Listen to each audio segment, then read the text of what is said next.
If you love America, you're among friends here.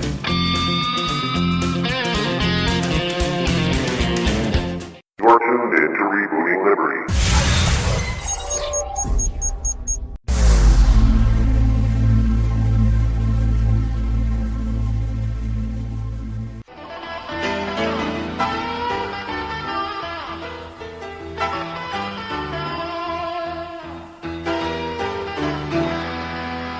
Have you ever wanted to have your own radio show?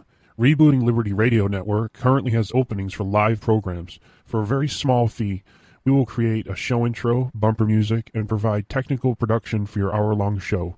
Email producer@rebootingliberty.com for details. You can find us at live.rebootingliberty.com.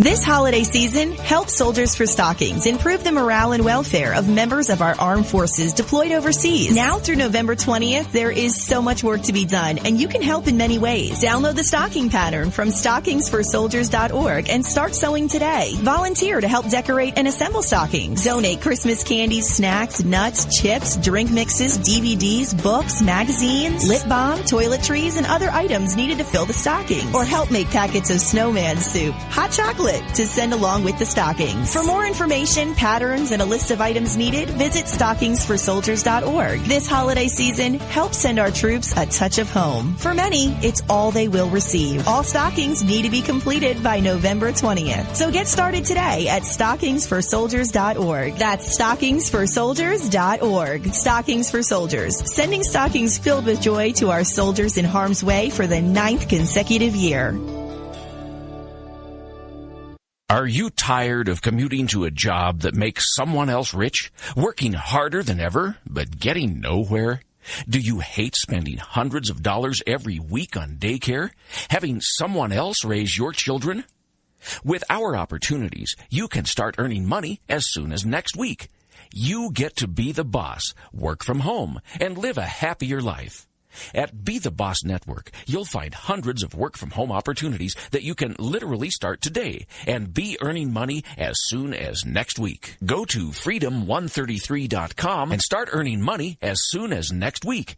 You get to be the boss. Get out of the rat race. Work from home. Go to freedom133.com right now and change your life today. That's freedom133.com. Go to freedom133.com and start earning money as soon as next week. You be the boss. Go to freedom133.com. Do you owe $10,000 or more to the IRS? Then get on board with the Tax Admiral and let us steer your way to financial freedom. The IRS is the largest collection agency in the world. They can freeze your bank accounts, seize your car, home, will garnish your paychecks and benefits. Don't take on the IRS alone. I can fight for you using industry secrets that can help stop the IRS. I'll cut your penalties, slash your interest, and reduce your overall tax bill. Sometimes I can even get it zeroed out completely.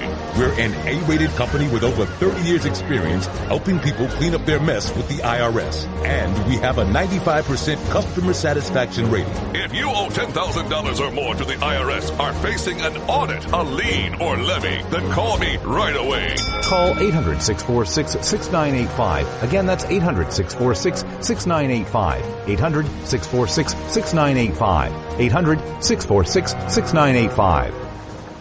The following letters were written by our troops. My dear fellow Americans, I truly appreciate your support.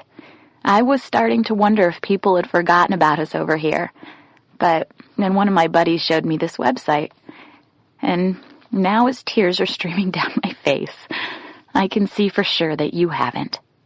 Private Emily B., U.S. Army. It's so heartwarming to see the American people not letting the men and women of the armed forces be forgotten. Your letters make a group of grown men, battle-hardened and gruff, act like a bunch of kids around a Christmas tree. Thanks. Staff Sergeant Matthew H., U.S. Army. Your support may be the most important thing our troops can carry with them. But don't take our word for it. Take theirs. To show your support, visit americasupportsyou.mil. Brought to you by the U.S. Department of Defense and the Ad Council.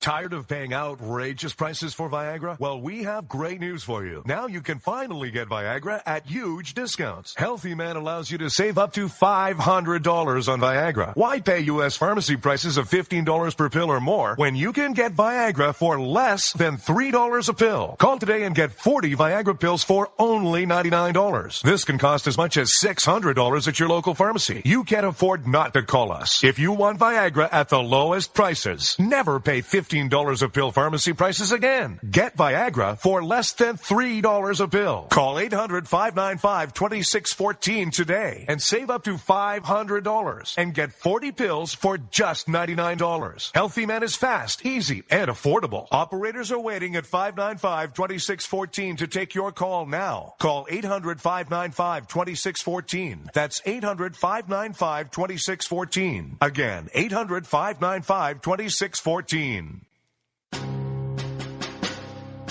On the battlefield, there's a saying America's military men and women live by. Never leave a fallen warrior behind. Ever.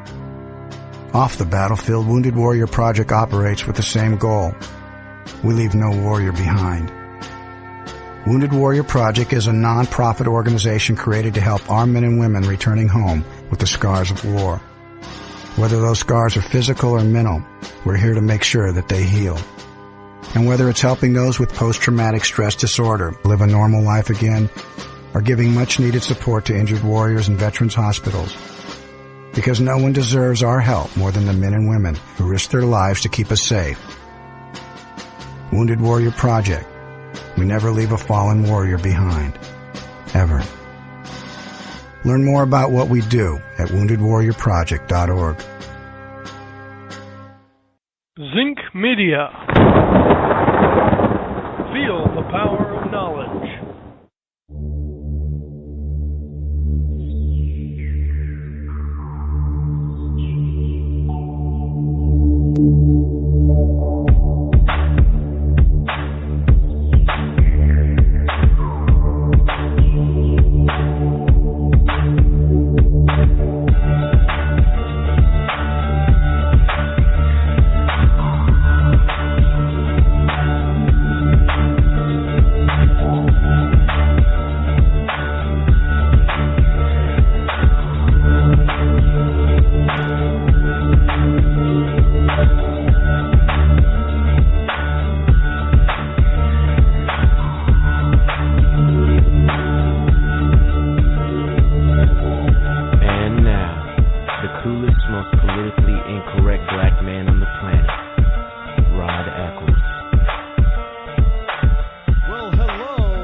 Home studio somewhere within the great granite state of New Hampshire, where the state motto is still live free or die. It is not big government or bust. It is Monday as we kick off the holiday season here on the Rod Eccles Show. Hope you all had a wonderful Thanksgiving. I did spent it with family.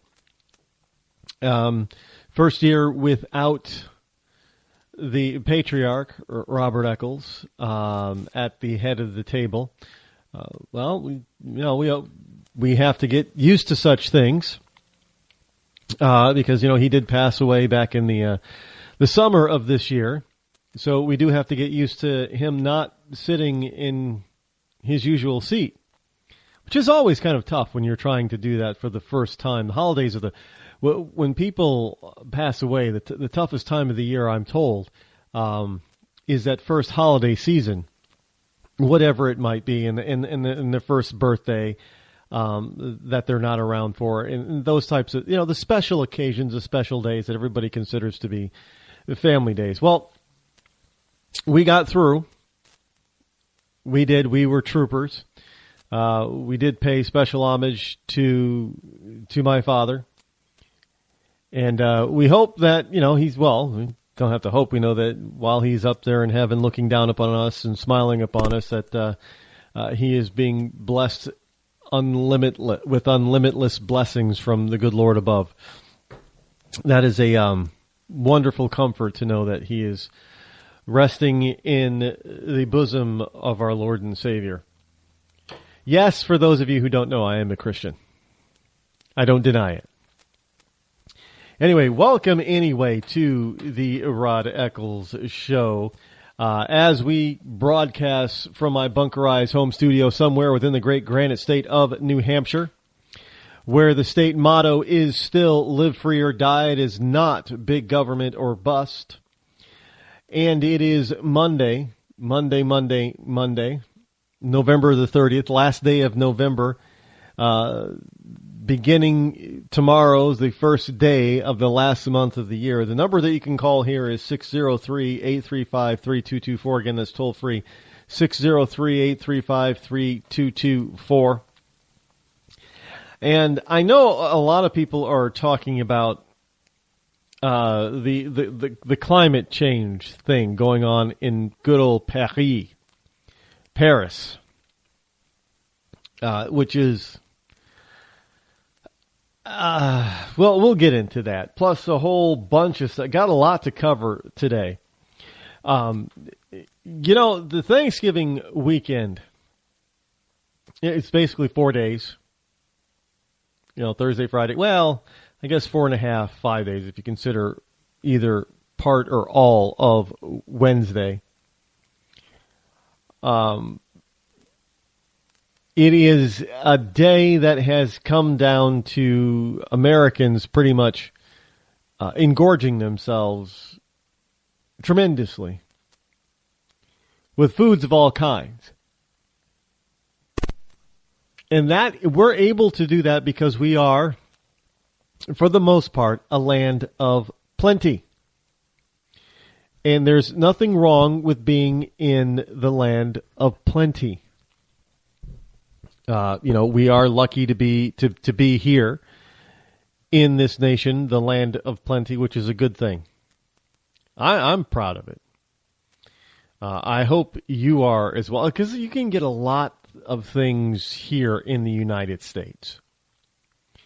Now, frankly, you have to understand, no, actually the U.S. doesn't have as they measure it, as those who supposedly measure it. The United States doesn't have the world's highest standard of living. I do believe places, well, I don't know how true this is anymore, but places like Sweden and Finland and Japan supposedly have higher standards of living. Now, you also have to understand Japan is usually, we like to think we have the latest and greatest stuff here in the United States. That's not always true. Japan is often, because they're the innovators in some of that home electronic stuff,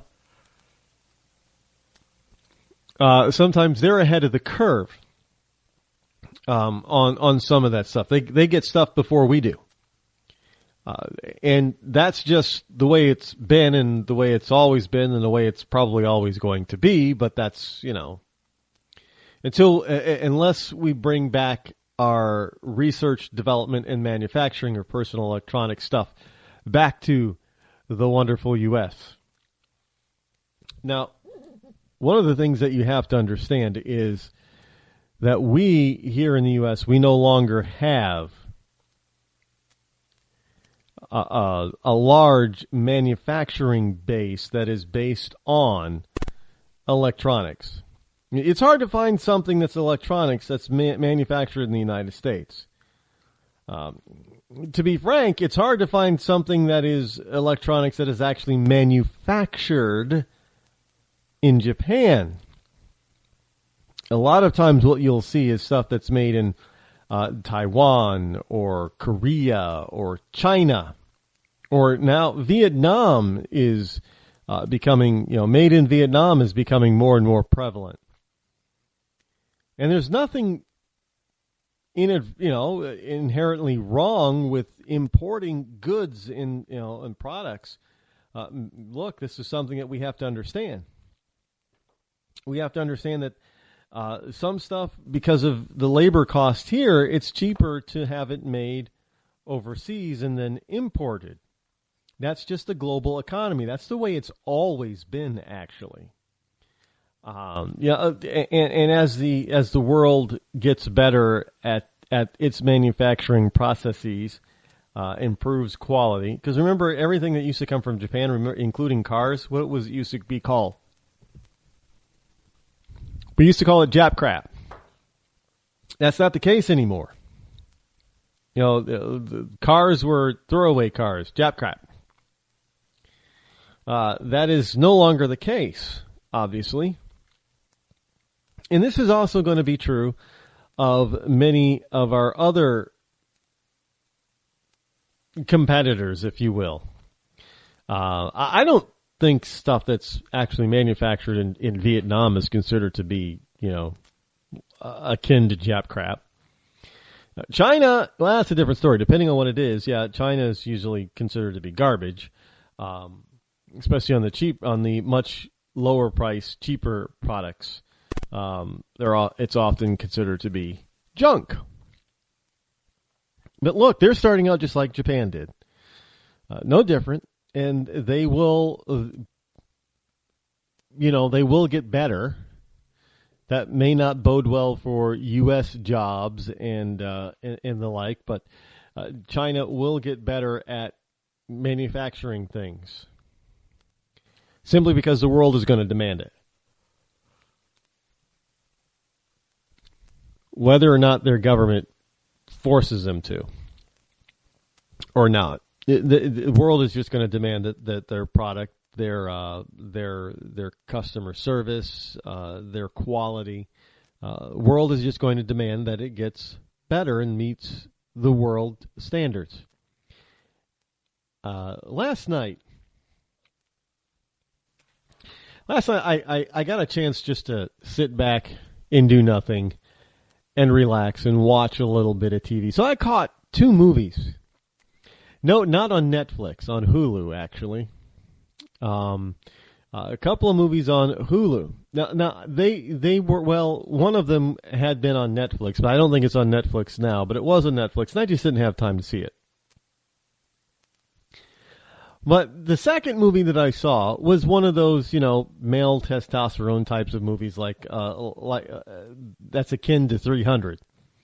The new Hercules movie, with The Rock, Dwayne Johnson. It was Now, obviously, they took some liberty with the story or legends of the demigod Hercules, but all in all, it was an entertaining movie, but it didn't explore certain aspects as much as you thought that they probably could have or should have, like the shadows that he had of memories that he had of his family being slaughtered. There really wasn't no crescendo for that.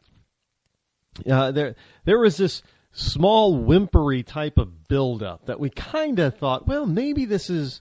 You kind of got the feeling, well, maybe this is, Hercules, this is the reason why he's out there. It's because of these shadows. But they don't seem to be all that powerful because they don't come up very often. And in the end, when the whole shadow thing comes to fruition and it's not just a shadow, but it's reality, it's kind of anticlimactic. But all in all, it was an entertaining flick. I would recommend it. I'd give it 3.5 out of 5 stars. I'd recommend other people seeing it. As I said, it was an adrenaline rush. Women, if ladies like that type of stuff, you're going to like this movie. Well, I guess The Rock is eye candy anyway for you. So, and as far as I could tell, really, for guys and girls, there was no other eye candy in the movie. The only eye candy was Dwayne Johnson, right? Yes. Other than that, it wasn't a movie that was, visually striking, as it were, but it was entertaining. And if you like that type of genre, if you like that adrenaline rush, male or female, but mostly male, I know, like the movie 300, you're going to like this movie. Plain and simple. I did. I like 300. I love the movie 300. Every time I get pumped up every time I watch him. He's like, arr, arr. That's what we should use. We should be playing the movie 300 every time we send our military into battle. You want to talk about a bunch of guys that are going to be hyped up, that are going to absolutely destroy the enemy? You give them 300 and say that you were now one of the 300. Man, they're probably going to be hyped. They're going to be pumped. You're not going to be able to defeat an army like that. How can you defeat 300 against 1 million? How are you going to defeat an army like that? It's not. They're very difficult to do so. The first movie that I saw, it was been on my list to catch up and watch all summer long. Actually, when it first appeared on Netflix, I just didn't have the time to get around to it. But I did. Now, for those of you who are new, you ecclesiastites know what I'm doing here. But for those of you who are new to the program, and we have some new stations that are coming on, new networks that are coming on, and I'm actually, I'm holding off on really introducing all the news stations and everything, because don't forget that in January, I do believe the date is January 5th or 6th. January 6th, I think, is the day that we launch the 3-hour morning show of the Rod Eccles Show. We grow the 3 hours and we go from 7 p.m. start time. It's from 7 p.m. to start time at 9 a.m. Eastern Time, 9 to noon. January 6, 2016. We're going to start the new year hitting it hard, folks. So you're going to want to be here. Tune in. Get the replays if you can't tune in live, but you're going to want to turn it up at work. We're working on looking into an app.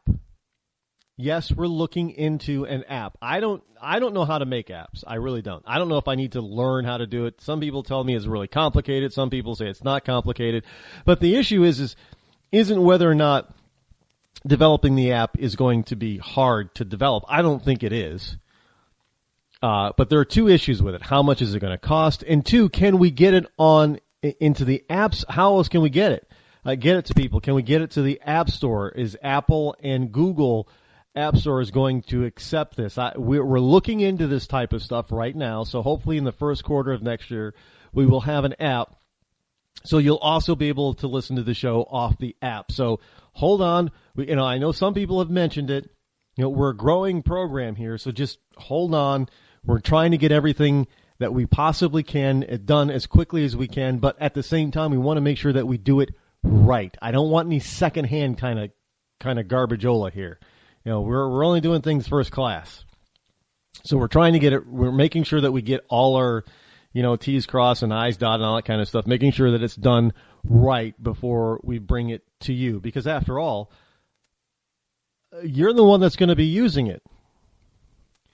We want you to be happy to use it, willing to use it. We want you to be able to share it with other people. So it, again, spreads the show around.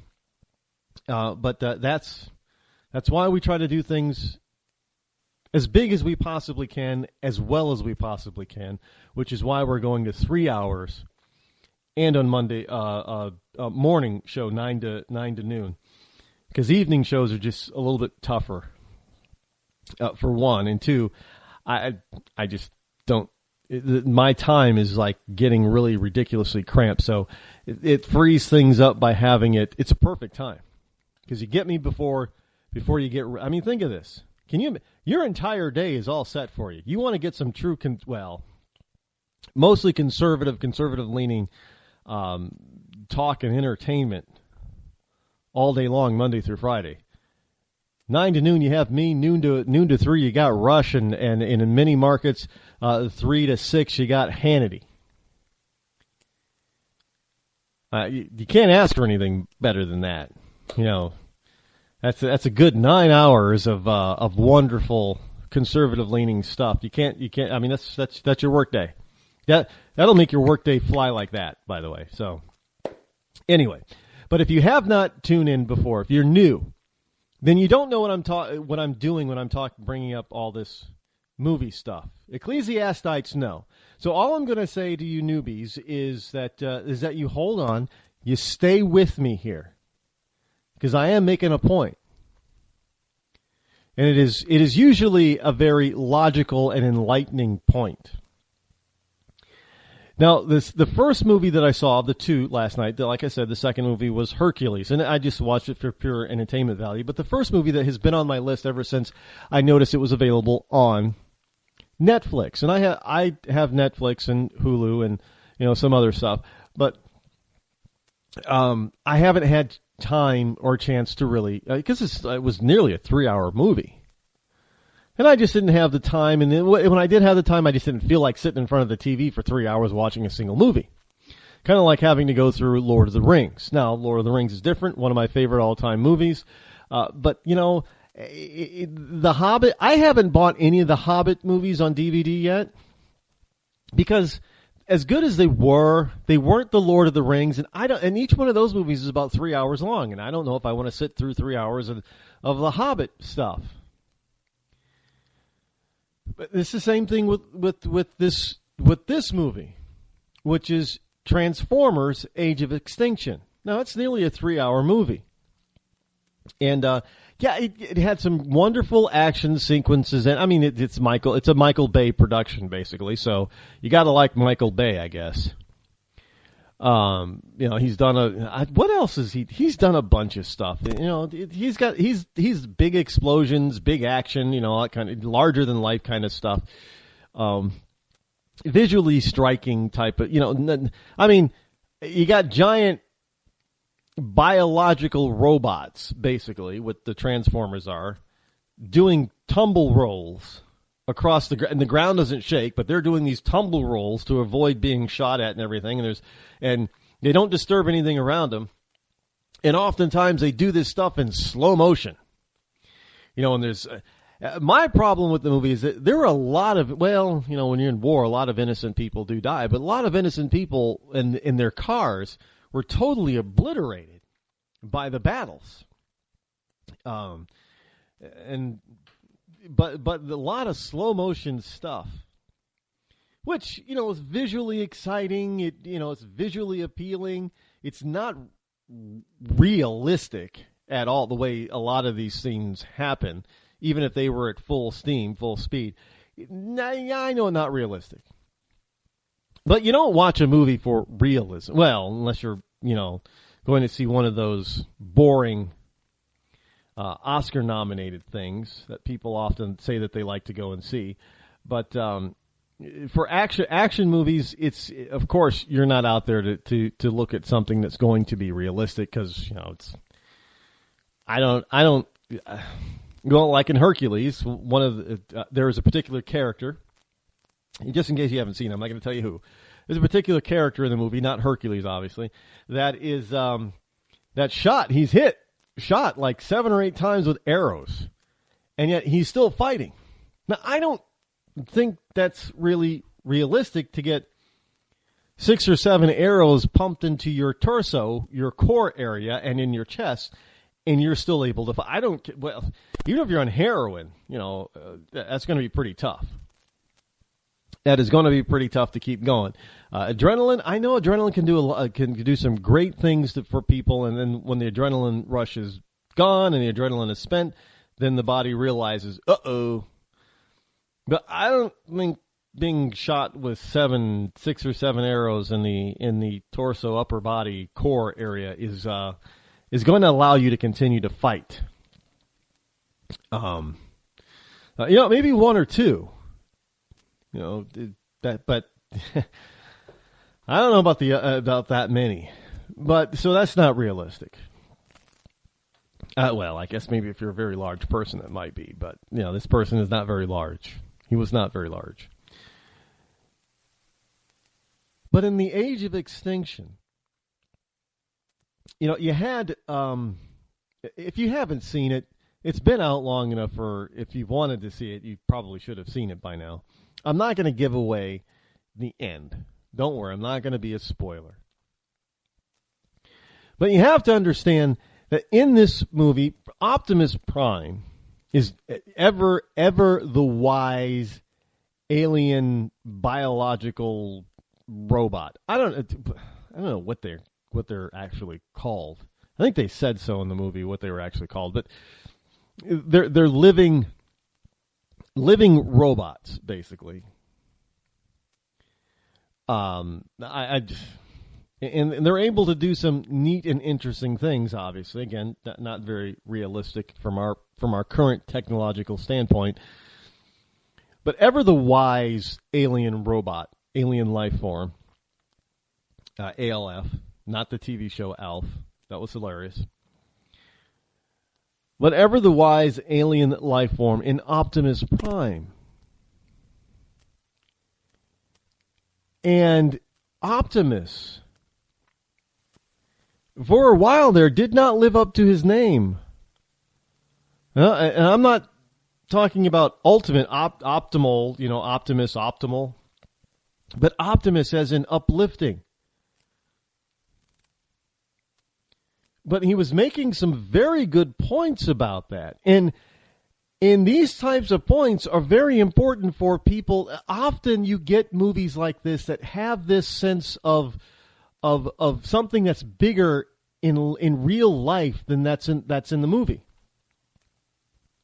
And the movie is kind of like a mirror on society. And when we get back, I'll explain it further. When our water heater broke down last month, it was a nightmare. It took 5 hours for the plumber to show up, and he charged us a couple of $100 just to come out. And then it cost another $1,800 to put in the new water heater. By the time it was all said and done, I felt like I'd been taken. But what else could I do? The smartest thing you can do is get a home warranty from American Residential Warranty. Their home warranties pay to repair or replace all your major appliances when they break, and they will break, and at the worst possible time. Call American Residential Warranty right now for free information on home warranties starting at just pennies a day. Don't wait for your refrigerator to stop running or your ceiling fans to stop turning. Call American Residential Warranty right now. Ask how you can save up to 50% on washer and dryer coverage. Just call 1-800-616-8010. That's 1-800-616-8010. Again, 1-800-616-8010. Call now. Did you ever look at the stains in your coffee cup and then realize that's exactly what happens to your teeth? Power Swabs is the 5-minute solution to get your teeth white without visiting the dentist. This is Ben Gordon with Power Swabs, and if your teeth are stained from coffee, tea, or smoking, all it takes is 5 minutes with Power Swabs. In 5 minutes, you'll see an average of 2 shades whiter teeth, and in 7 days, 6 shades. It's clinically proven to whiten natural teeth as well as caps and veneers. The secret is a tooth detergent that was developed by Dr. Martin Ginniger that lifts stains off of your teeth. Best of all, there's no messy strips or trays that you have to leave in your mouth for an hour. Just swab your teeth for 5 minutes and you're done. To try Power Swabs risk-free, call 1-800-291-5140. That's 1-800-291-5140. I guarantee your bright white smile will have your friends talking about how great you look. Try it risk-free today. 1-800-291-5140. That's 1-800-291-5140.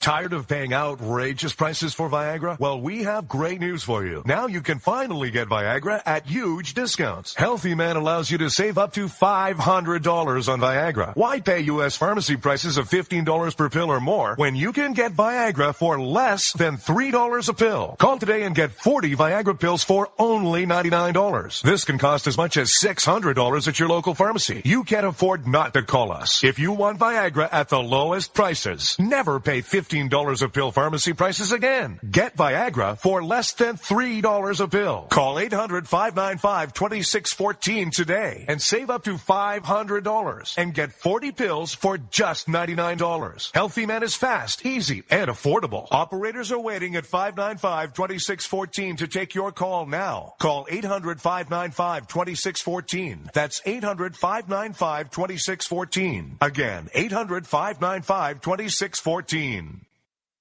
Start training for a new career in as little as 18 days. National EMS Institute's innovative boot camp program will train you for a new career. Learn to respond to emergency situations and become a certified EMT in just 18 days. National EMS Institute guarantees 100% job placement. Visit www.nationaleMSinstitute.com today to learn more about our 18-day boot camp. Or call us at 1-800-497-6732. NationalEMSInstitute.com. Stuck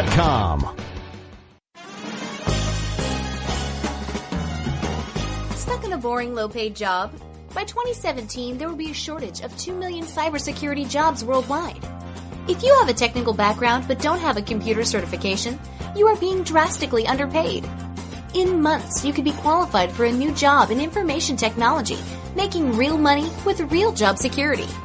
A new career is just a few clicks away at thecodeoflearning.com.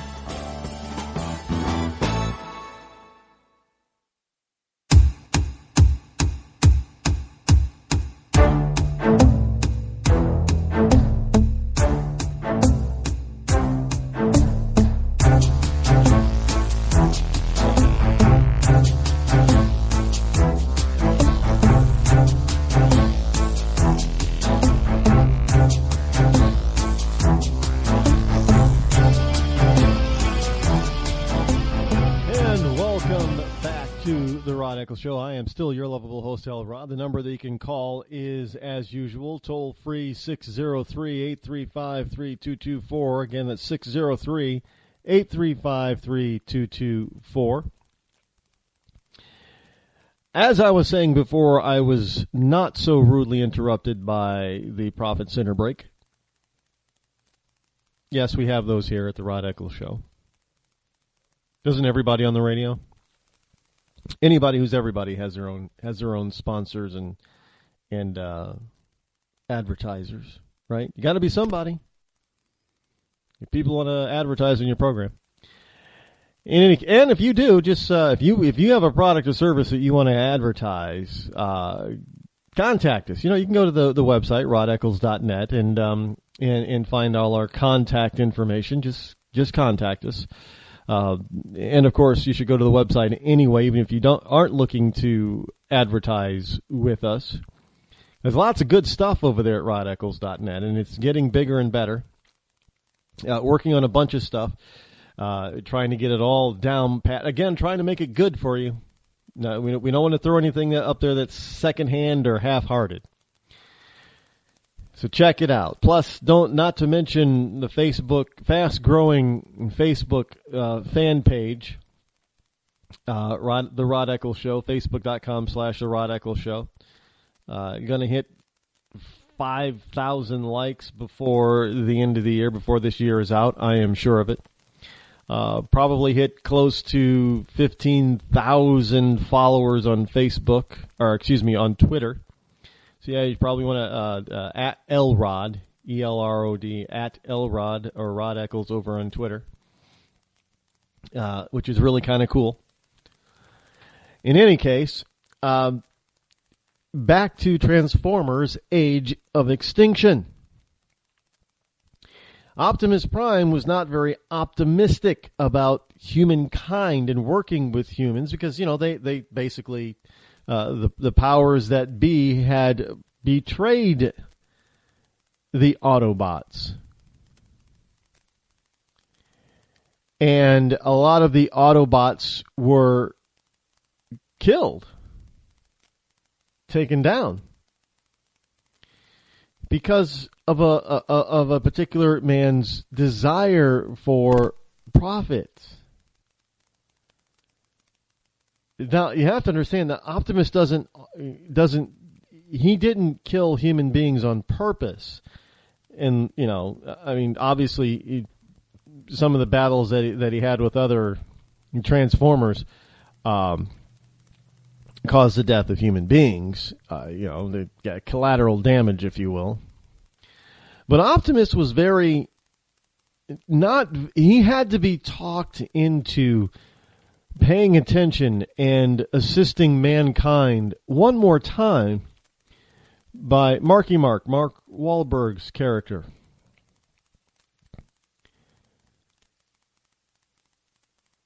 Now, the reason why I say that there's a point here is because we had these people who were, Kelsey Grammer he plays a very good bad guy.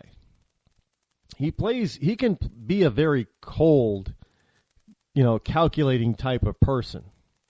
I know everybody knows him as Frasier and being the overly educated, pompous psychiatrist that he was as Frasier. But sometimes when he plays bad characters, he plays them very well. He's very believable. He has the voice and the air to be convincing. And in this particular case, he was a bad guy, but he worked for the government, CIA. And he thought he was untouchable, above the law, as it were. Now, don't get me into the plot lines, because the Kelsey Grammer, the subplot with Kelsey Grammer is kind of thin, and I wasn't really buying it. Not based on the major plot line. And there were a number of different plot lines, subplot lines in this movie. Just like in real politics, there's a lot of different reasons why these politicos do what they do. What they seem to do to our eyes, and what they're really doing behind the scenes. There's a lot going on. It's a complicated mess for sure, but you have to understand that this is pretty simple. The secondary plot lines in this movie, Age of Extinction, was very, very simplistic and very clear. There was a secondary plot line that had nothing to do with the survival of the human race, but had everything to do with greed. Now, there were characters who came to understand that their greed was going to destroy humanity, and what good is a destroyed humanity? What good is your riches if you have a destroyed humanity that cannot bow down to you, or you cannot appreciate your riches because there's nobody left on the planet to appreciate your riches? So they come to the realization that obviously money isn't everything. But then there are those that still believe that I need, or I want what's coming to me. I want mine, right? I want mines. I'm going to get me mines. So no big deal if you have $100 million. If there's nobody left on the planet, then you won't even need it. So that was one area that was very clear, that what we have in our politics is a bunch of people that don't know what the hell they're doing. And they're being taken for and made fools of by those who have a subplot line. And that subplot line is just like in this movie and in many other movies. It's all about the money. Show me the money. Because that was the subplot line behind Kelsey Grammer's character. He was all of a sudden going, yes, I love America, and I'm protecting America and ultimately the human race. But you know what? Damn it, I want money too. I want a golden parachute. I want to retire and live in the Bahamas. That was a subplot line. But the main plot line was, basically about saving humanity. But is it saving humanity from itself? Look, folks, we don't have giant alien robots running around all over the place, battling the bad guys and the bad people, and protecting us from developing bombs that could destroy humanity. We don't have that advantage like the movie does. We're in this all by ourselves. We're not going to have an Optimus Prime. We're not going to have, we're not going to have a Star Trek type of thing where people are going to come down and save us from ourselves. That's only something that that only we can do. But in order to do that, we have to recognize that there is a problem, a major, major problem. And that major, major problem is our current political situation. Now, in the movie, it was very strikingly clear that this guy, Kelsey Grammer, he was going above and beyond, the laws of the Constitution so far as to threaten an American citizen simply because the American citizen wasn't going along with Kelsey Grammer and he wanted to, get what he wanted. Sure, there was an ulterior motive there, but he wanted to get what he wanted, regardless of who got in his way, regardless of whether or not it was right or wrong to get what he wanted. He was just focused on getting what he wanted. And people got hurt. People got killed. It was about the almighty dollar. You know, damn the torpedoes, damn the other human beings. As long as I get mines, that's all that counts. Isn't that what we have in reality today? It is. And yet we put up with it, and I know some people saying, well, Rod, we don't put up with it. We're not putting up with it. Yes, we do, because we continue to reelect the same people over and over and over and over and over and over and over and over. You get what I'm saying, right? And over and over and over. You understand now? And over and over and over and over and over again. And yet we expect, today I just saw something else across my newsfeed. People complaining about the Supreme Court decision on free speech, on the Citizens United. We got to get the money out of politics. First of all, you guys got to understand that money has always been involved in politics since day one. And I'm not talking about 1776 BC here. I'm talking day one. That ever since God let there be. Let man self-rule. There was money involved. Treasure involved. There's always been money involved in U.S. politics. Now, maybe it hasn't always been as grand as we see it today, but it's always been there. It's always been influential. And the point behind it is it doesn't matter if the money if there's money in the advertising or not. That's really irrelevant. What is relevant is the very notion that the American people, the voter, understands that a lot of their politicians, a lot of the people that they've elected in the past are crooked, they're crooks, they're corrupt, and some of them should probably be in jail. But what do we do instead as voters or Americans? We re-elect these people, and we do it multiple times. Often, the only way that we get rid of these people is when these particular people decide, well, they've stolen enough from the American people, so now they're going to retire and enjoy themselves. Some never retire. A few get defeated and thrown out at the election box. But many of them get to have long, illustrious, very profitable political careers at the expense of the American people.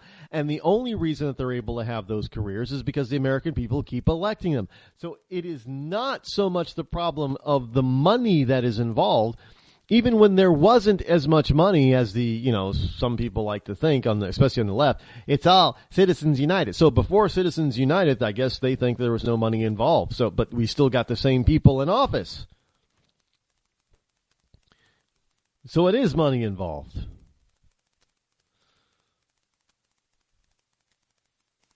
And the point here is that it is our own undoing, just like in this movie where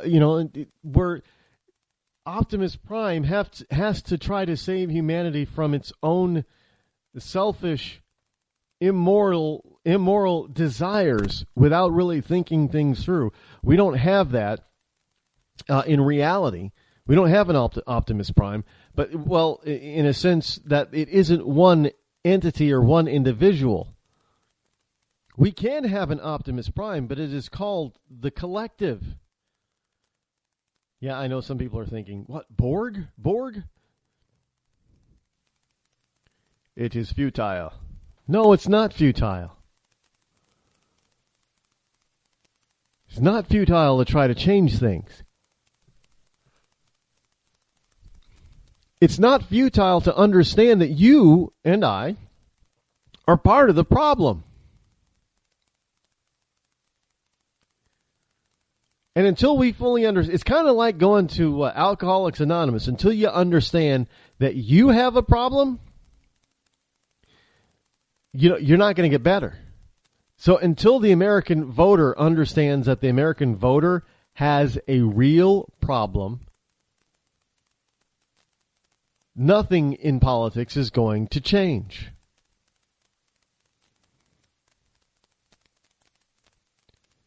Seriously, you have to really think about this. Nothing is, if you keep let me give you just John Boehner.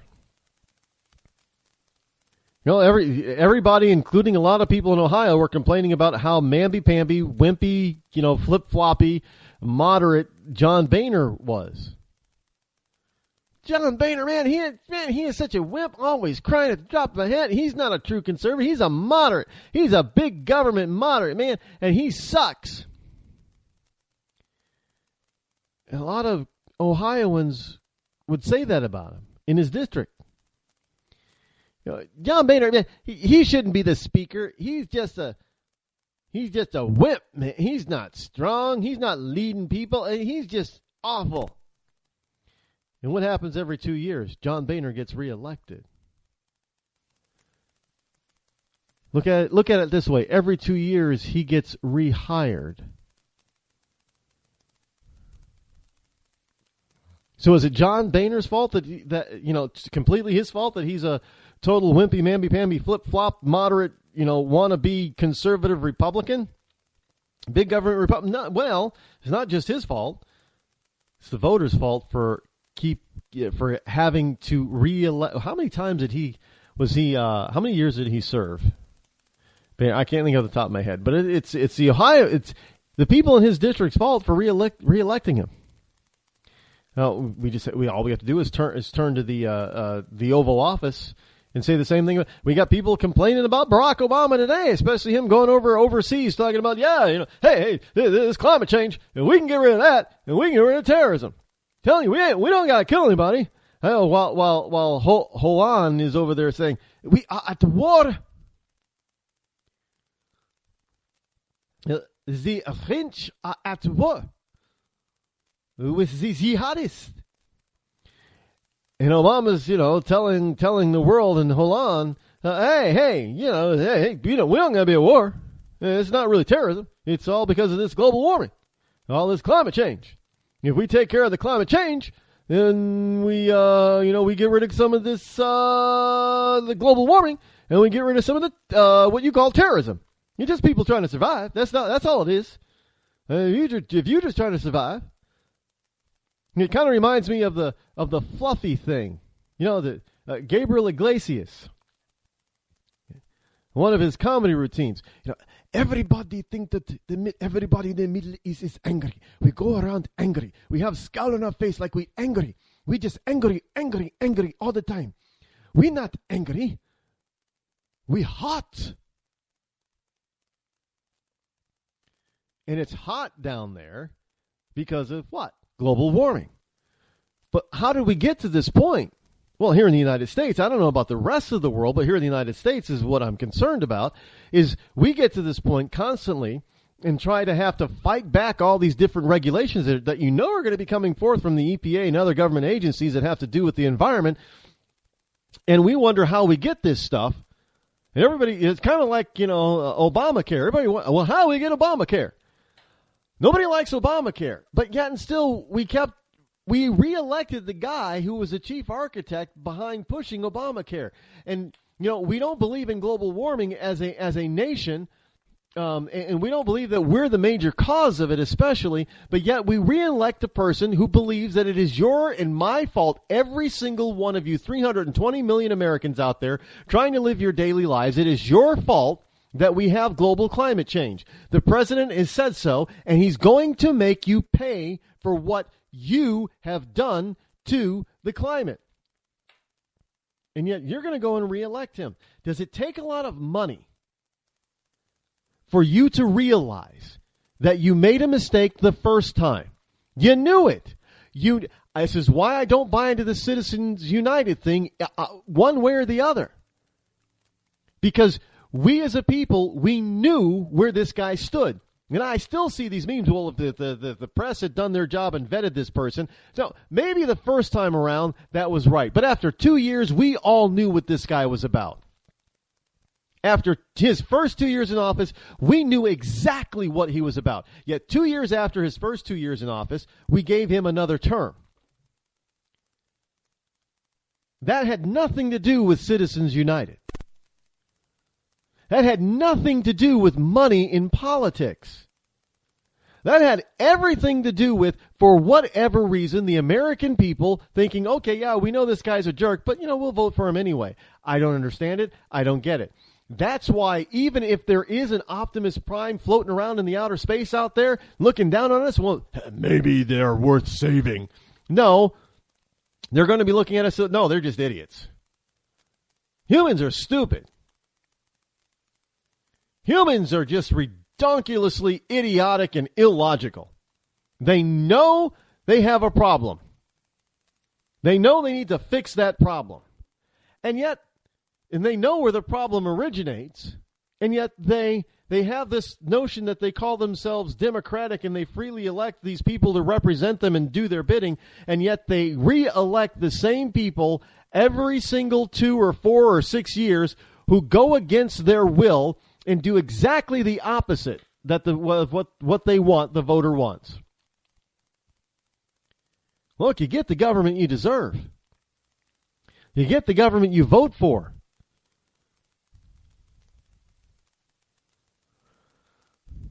And I think this is what Optimus was trying to tell the audience. Look, okay, I can stand by you, but look, unless you change, I can take this ultimate bomb here. I can take it off planet. I can fly it into deep outer space where nobody will ever find it again. That's going to be really irrelevant because the next time I am not going to stand by and help you.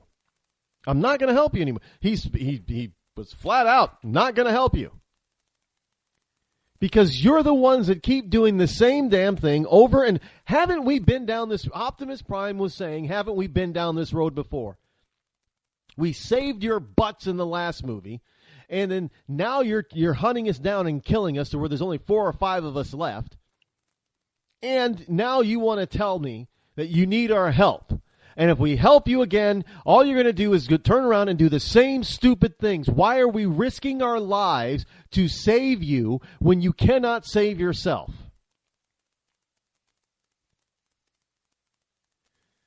Now, you may think that a movie has nothing to do with reality, but I'm telling you, it has everything to do with reality. Because if you look at those nut jobs across the pond, if you will, having this summit on global, do you realize how much now they're saying that CO2, something that you exhale naturally even while sleeping. Every mammal on the planet does. They're saying that CO2 is a poisonous gas. Basically, it's a global. It's a greenhouse gas that warms up the planet, and that they need to cut down on CO2. Well, plants need CO2 in order to thrive and live and convert CO2 into to oxygen. The stuff that we breathe. But they're out there running around talking about climate change and global climate this and global climate that, and they're spewing. You would not believe the amount of tonnage of CO2 that they're putting in the air by having all these wonderful world leaders and ambassadors converging on Paris. In a day and age when you have the ability to have a virtual meeting, I'm sure they've all heard of GoToMeeting. They didn't all need to, fly in and drive in their limousines over into Paris so they could have, this meeting. Oh, no, that wasn't necessary. You've got GoToMeeting and other online platforms that they could have utilized and had a real live conference all over the world without anybody, saving a ton of CO2, saving a ton of energy, saving a ton of money. But no, they had to go out there and act like that they were bigger, better, badder than the rest of us, that they knew more than the rest of us, so they can be there together and talk about how to save the planet. While they're doing exactly what they say we should not be doing, they're doing it, so they're the ones killing the planet, but they're out there trying to figure out a way to prevent us from killing the planet while they proceed to kill it.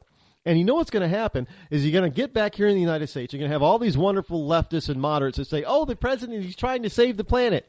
He's not trying to save the planet. He was just out there with all his cronies from all around the world helping to kill the planet. If you actually believed in all that kind of garbage. Just saying. The president was trying to kill the planet by flying to Paris.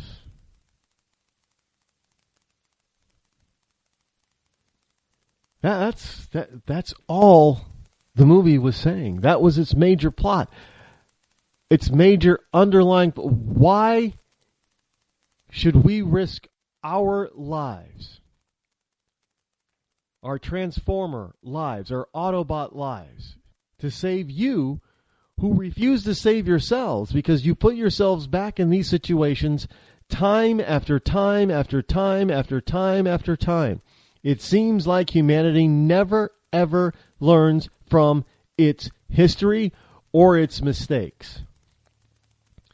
And with that, basically, if you haven't seen it yet, I give this movie a 4 out of 5 stars because it says so much about the reality of us. Hey, liberals, why don't you try rooting for your own damn country for a change? You're tuned in to Rebooting Liberty. This holiday season, help Soldiers for Stockings improve the morale and welfare of members of our armed forces deployed overseas. Now through November 20th, there is so much work to be done, and you can help in many ways. Download the stocking pattern from stockingsforsoldiers.org and start sewing today. Volunteer to help decorate and assemble stockings. Donate Christmas candies, snacks, nuts, chips, drink mixes, DVDs, books, magazines, lip balm, toiletries, and other items needed to fill the stockings. Or help make packets of snowman soup, hot chocolate, to send along with the stockings. For more information, patterns, and a list of items needed, visit stockingsforsoldiers.org. This holiday season, help send our troops a touch of home. For many, it's all they will receive. All stockings need to be completed by November 20th. So get started today at stockingsforsoldiers.org. That's stockingsforsoldiers.org. Stockings for Soldiers. Sending stockings filled with joy to our soldiers in harm's way for the 9th consecutive year. Are you tired of commuting to a job that makes someone else rich, working harder than ever, but getting nowhere? Do you hate spending hundreds of dollars every week on daycare, having someone else raise your children? With our opportunities, you can start earning money as soon as next week. You get to be the boss, work from home, and live a happier life. At Be the Boss Network, you'll find hundreds of work-from-home opportunities that you can literally start today and be earning money as soon as next week. Go to freedom133.com and start earning money as soon as next week. You get to be the boss. Get out of the rat race. Work from home. Go to freedom133.com right now and change your life today. That's freedom133.com. Go to freedom133.com and start earning money as soon as next week. You be the boss. Go to freedom133.com. Do you owe $10,000 or more to the IRS? Then get on board with the Tax Admiral and let us steer your way to financial freedom. The IRS is the largest collection agency in the world. They can freeze your bank accounts, seize your car, home, will garnish your paychecks and benefits. Don't pick on the IRS alone. I can fight for you using industry secrets that can help stop the IRS. I'll cut your penalties, slash your interest, and reduce your overall tax bill. Sometimes I can even get it zeroed out completely. We're an A-rated company with over 30 years experience helping people clean up their mess with the IRS. And we have a 95% customer satisfaction rating. If you owe $10,000 or more to the IRS, are facing an audit, a lien, or levy, then call me right away. Call 800-646-6985. Again, that's 800-646-6985. 800-646-6985. 800-646-6985. The following letters were written by our troops. My dear fellow Americans, I truly appreciate your support. I was starting to wonder if people had forgotten about us over here, but then one of my buddies showed me this website, and now as tears are streaming down my face, I can see for sure that you haven't. Private Emily B., U.S. Army. It's so heartwarming to see the American people not letting the men and women of the armed forces be forgotten. Your letters make a group of grown men, battle-hardened and gruff, act like a bunch of kids around a Christmas tree. Thanks. Staff Sergeant Matthew H., U.S. Army. Your support may be the most important thing our troops can carry with them. But don't take our word for it. Take theirs. To show your support, visit americasupportsyou.mil. Brought to you by the U.S. Department of Defense and the Ad Council.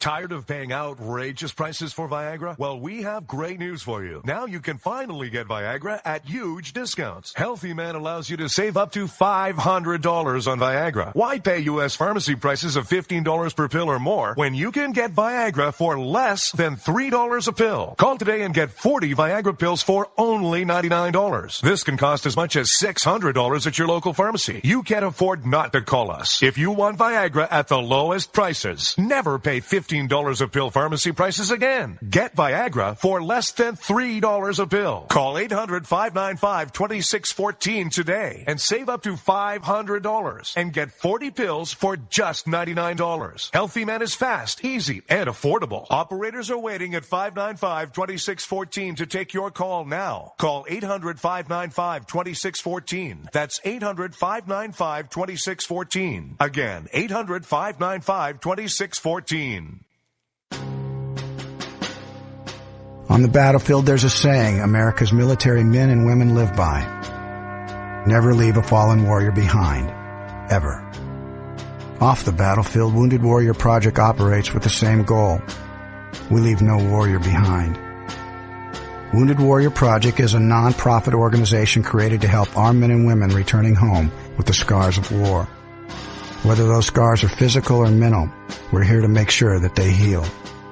And whether it's helping those with post-traumatic stress disorder live a normal life again, or giving much-needed support to injured warriors in veterans' hospitals. Because no one deserves our help more than the men and women who risk their lives to keep us safe. Wounded Warrior Project. We never leave a fallen warrior behind. Ever. Learn more about what we do at woundedwarriorproject.org. Zinc Media. Feel the power of knowledge.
Coming to you live from my bunkerized home studio somewhere within the great granite state of New Hampshire, where the state motto is still live free or die.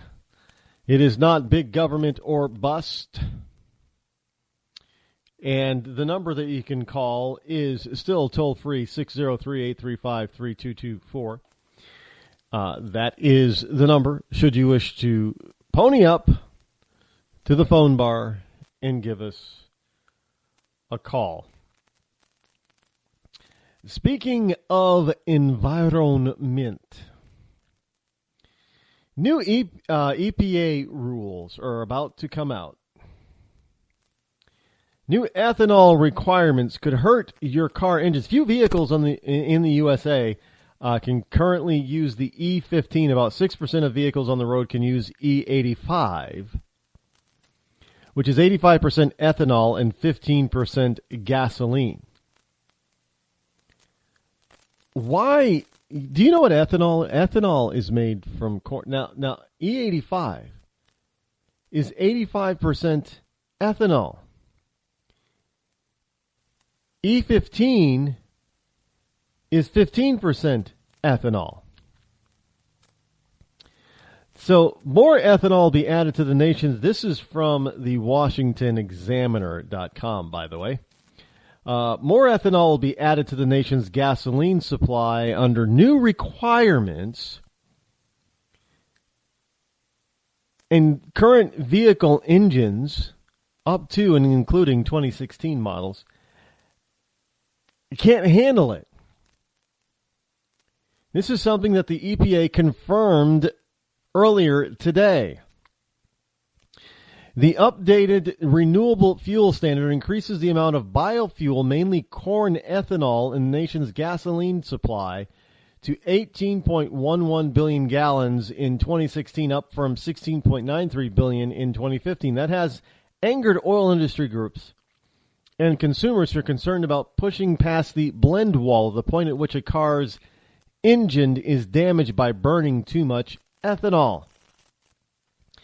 Now, there have been cases, and people have documented the problem with ethanol, people, is you may think, oh, it's so wonderful how we're just growing our own energy here, and we're using something abundant like corn to power our cars. Let me tell you something. There's a problem with that.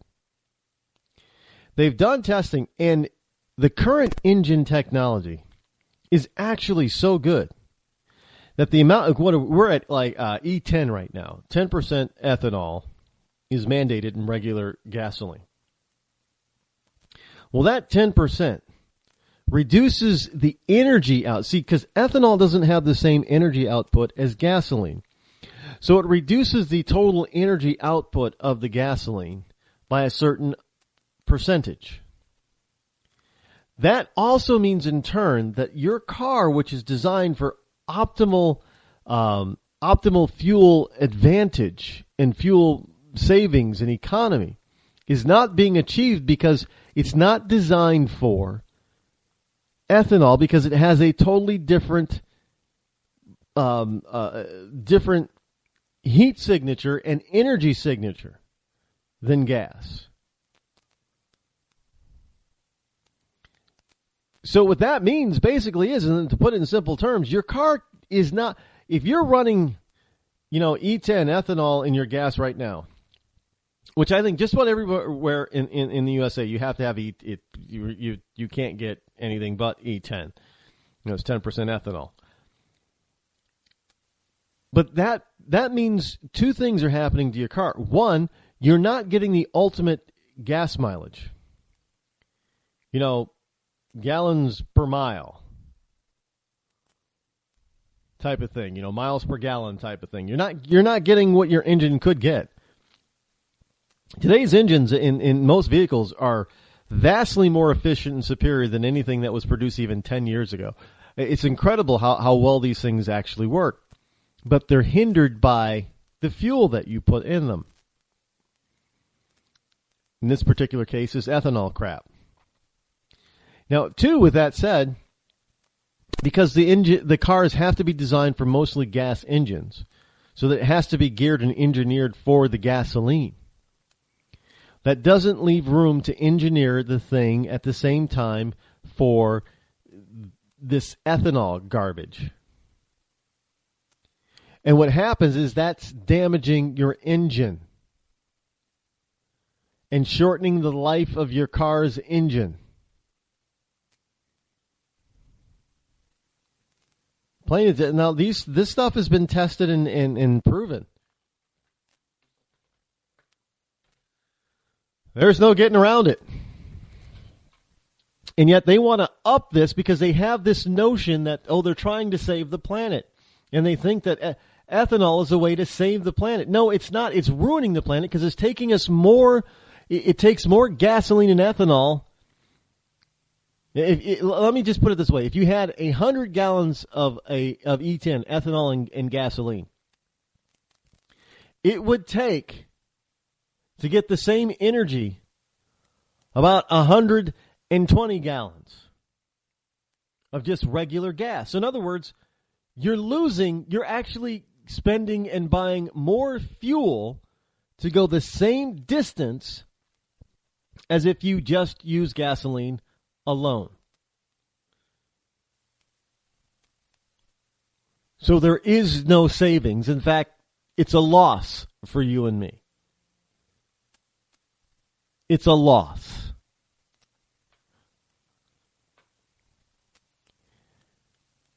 Now, I don't know. Well, the people that benefit from this are those who grow and sell the corn.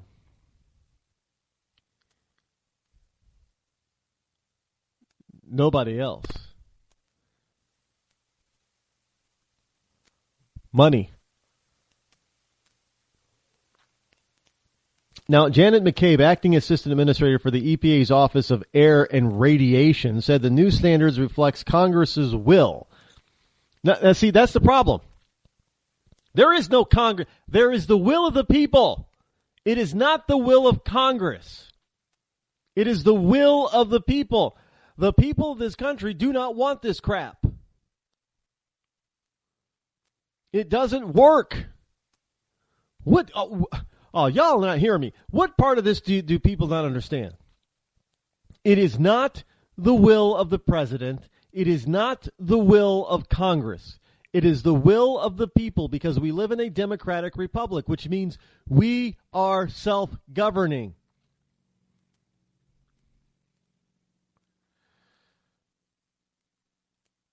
The Clean Air Act required 22.5 billion gallons of biofuel to be added to the nation's fuel supply this year, but the EPA used its waiver authority to lower the standard. Either Congress made the law and that's their will, or it's not. You don't get to just, EPA isn't one of these, well, they are unelected, unaccountable entity that they can just decide to do. The EPA agents have guns now. Some of them have guns. Can you believe that? Yeah, they're going to freeze, you gas hog, or I'll blow a hole in you. Can you imagine that? EPA agents running around trying to catch people who, what do we got going? The big scandal is the VW thing. I think it's smart.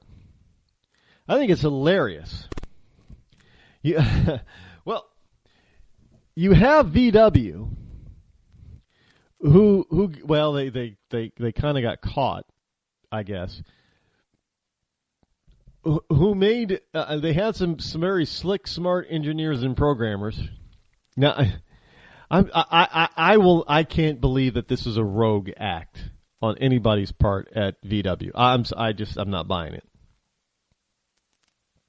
Somebody in charge at VW had to put this whole thing into scenario, but I guess I shouldn't probably push that too much, because there are people who might be listening and think the same thing. But let me just put it this way: it wasn't an accident that VW had this program that could sort emissions testing. I just thought it was brilliant. Look, when you have all this stuff that government is foisting on its people that is costing the person, the people, the citizen, an extraordinary amount of money out of their pocket just so they can pursue their happiness, I think it is every other citizen's duty to disrupt that government and their ability to overly process and overly run your lives. You have that right to be not bullied by your government.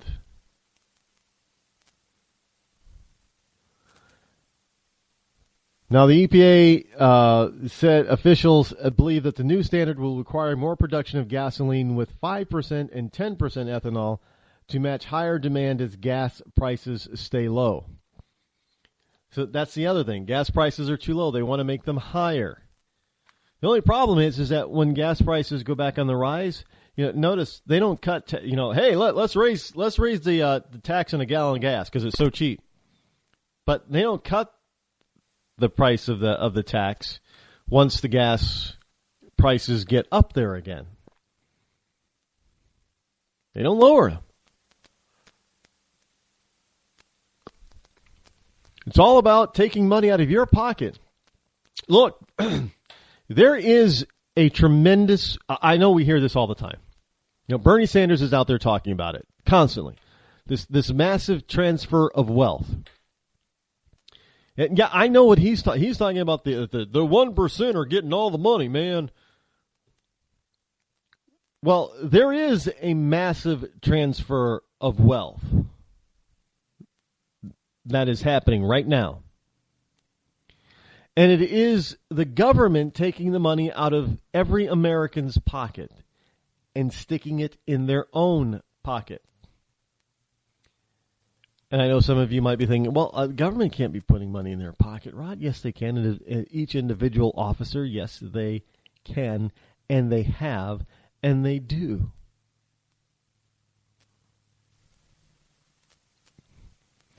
Plain and simple.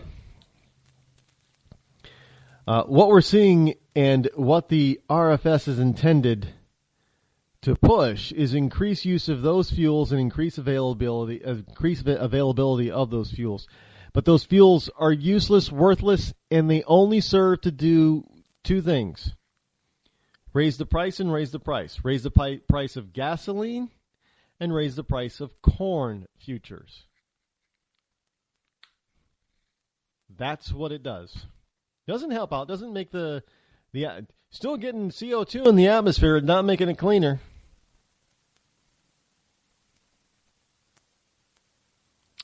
It's not making the planet any cleaner. In fact, because you have to grow more.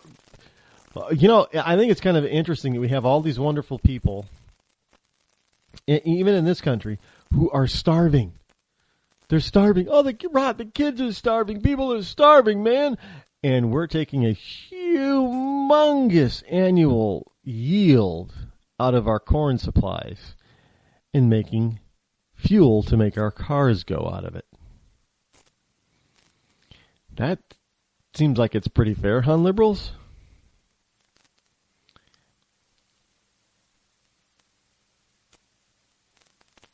When I saw these two stories come across my newsfeed, I was a little bit angry.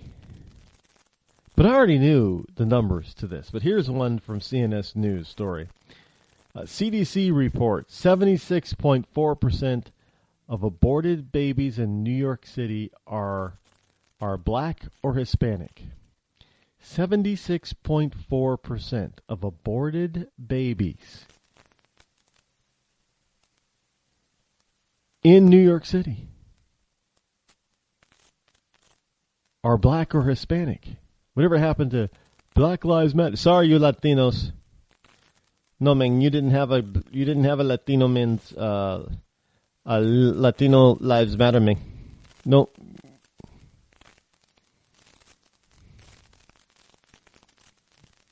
The latest abortion surveillance report from the Centers for Disease Control and Prevention, which was published last Friday but covers the year 2012, shows that New York City, 76.4% of the abortions reported by race were of black and Hispanic babies.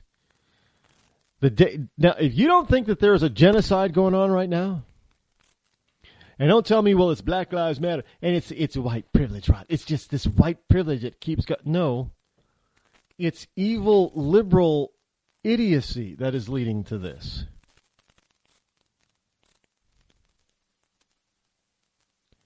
Liberals, with their double standards, with their illogic, with their crazy stupidity.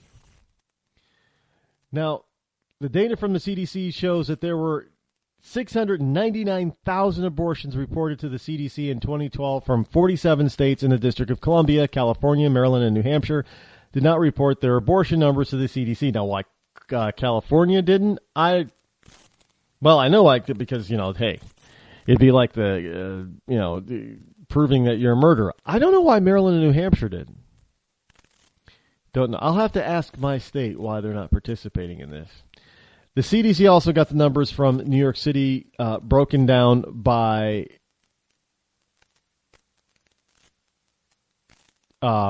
broken down by race: white, black, Hispanic, and other. If you're not white, black, or Hispanic, you're other. If you're white, black, and Hispanic, well, you don't put that down. You just put other. If you're white but not black but Hispanic, other. Maybe you're Latino. Well, that's not a race, but black and Hispanic. No, that's another. Latino, yeah, other. You just said that, Rod. Latino, yeah, that's an other. Blasian. What's a Blasian? That's black and Asian. Notice how there's nothing in here for Asian. White, black, Hispanic, and other. No Asian. You know, Asians are more than half the population of this planet. And yet, it says other. Nothing like pissing off 3 billion people by calling them an other. Yeah, how about that? In total, there were 70,997 abortions in New York City in the year 2012. 70,000. Do you realize 70,000 people? That is about 3 times the size of the town that I used to live in called Keene, New Hampshire. It is about 2.5 times the size of Concord, New Hampshire, the capital of New Hampshire. It is about 15,000 people less shy of the numbers in a town called, or a city called, Nashua, New Hampshire. So in other words, New York City has aborted a large town, murdered a large town worth of people back in 2012. Among those abortions, 31.3% were black. 31,328 were black, which is 44%. 22,900 were Hispanic. That's 44 and 32%, respectively.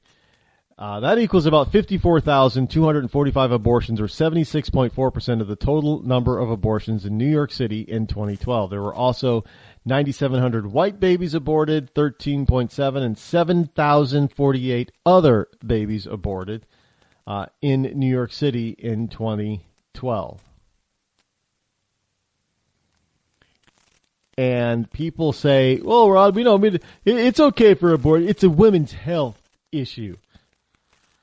No, I think it's a baby's health issue when you start aborting whole cities on an annual basis.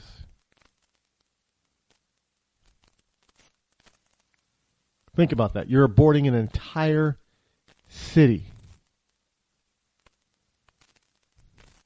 Whole city. And these are permanent. These are lives that are not coming back, obviously. It's not like, oh, hold on, do over, reset. No, there is no rewind.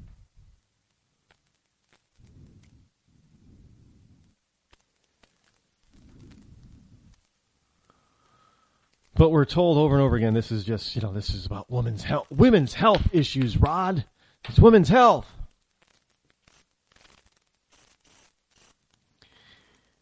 76.5% of all babies aborted in 2012 in New York City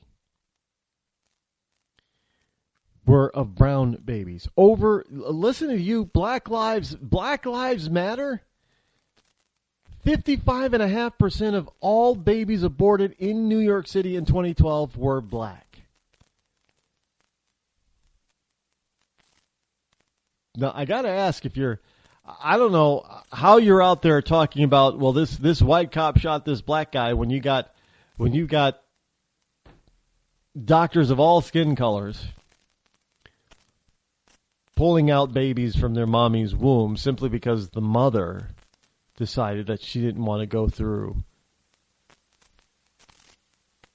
what? The bother and the pain of childbirth? Give me a break. 55%. guess Margaret Sanger was on to something. And for those of you in Rush Limbaugh's Real Linda, Margaret Sanger is the founder of Planned Parenthood. And her whole objective was to curtail and rein in the black population. Well, when you have more babies being aborted than born, I guess you can start to say that you're a little bit of a success.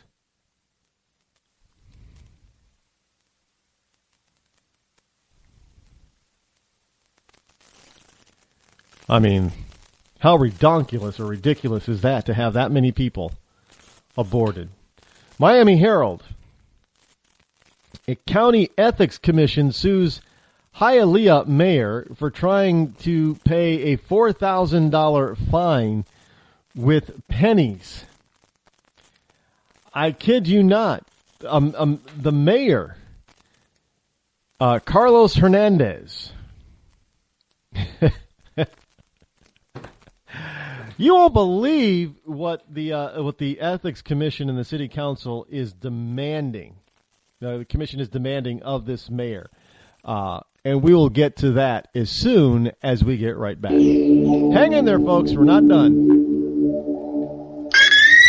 When our water heater broke down last month, it was a nightmare. It took 5 hours for the plumber to show up, and he charged us a couple of $100 just to come out. Then it cost another $1,800 to put in the new water heater. By the time it was all said and done, I felt like I'd been taken. But what else could I do? The smartest thing you can do is get a home warranty from American Residential Warranty. Their home warranties pay to repair or replace all your major appliances when they break, and they will break, and at the worst possible time. Call American Residential Warranty right now for free information on home warranties starting at just pennies a day. Don't wait for your refrigerator to stop running or your ceiling fans to stop turning. Call American Residential Warranty right now. Ask how you can save up to 50% on washer and dryer coverage. Just call 1-800-616-8010. That's 1-800-616-8010. Again, 1-800-616-8010. Call now. Did you ever look at the stains in your coffee cup and then realize that's exactly what happens to your teeth? Power Swabs is the 5-minute solution to get your teeth white without visiting the dentist. This is Ben Gordon with Power Swabs, and if your teeth are stained from coffee, tea, or smoking, all it takes is 5 minutes with Power Swabs. In 5 minutes, you'll see an average of 2 shades whiter teeth, and in 7 days, 6 shades. It's clinically proven to whiten natural teeth as well as caps and veneers. The secret is a tooth detergent that was developed by Dr. Martin Ginniger that lifts stains off of your teeth. Best of all, there's no messy strips or trays that you have to leave in your mouth for an hour. Just swab your teeth for 5 minutes and you're done. To try Power Swabs, call 1-800-291-5140. That's 1-800-291-5140. I guarantee your bright white smile will have your friends talking about how great you look. Try it risk-free today. 1-800-291-5140. That's 1-800-291-5140. Tired of paying outrageous prices for Viagra? Well, we have great news for you. Now you can finally get Viagra at huge discounts. Healthy Man allows you to save up to $500 on Viagra. Why pay U.S. pharmacy prices of $15 per pill or more when you can get Viagra for less than $3 a pill? Call today and get 40 Viagra pills for only $99. This can cost as much as $600 at your local pharmacy. You can't afford not to call us. If you want Viagra at the lowest prices, never pay $15 a pill pharmacy prices again. Get Viagra for less than $3 a pill. Call 800-595-2614 today and save up to $500 and get 40 pills for just $99. Healthy Man is fast, easy, and affordable. Operators are waiting at 595-2614 to take your call now. Call 800-595-2614. That's 800-595-2614. Again, 800-595-2614. Start training for a new career in as little as 18 days. National EMS Institute's innovative boot camp program will train you for a new career. Learn to respond to emergency situations and become a certified EMT in just 18 days. National EMS Institute guarantees 100% job placement. Visit www.nationalemesinstitute.com today to learn more about our 18-day boot Camp. Or call us at 1-800-497-6732. NationalEMSInstitute.com. Stuck in a boring, low-paid job? By 2017, there will be a shortage of 2 million cybersecurity jobs worldwide. If you have a technical background but don't have a computer certification, you're being drastically underpaid. In months, you could be qualified for a new job in information technology, making real money with real job security. A new career is just a few clicks away at thecodeoflearning.com.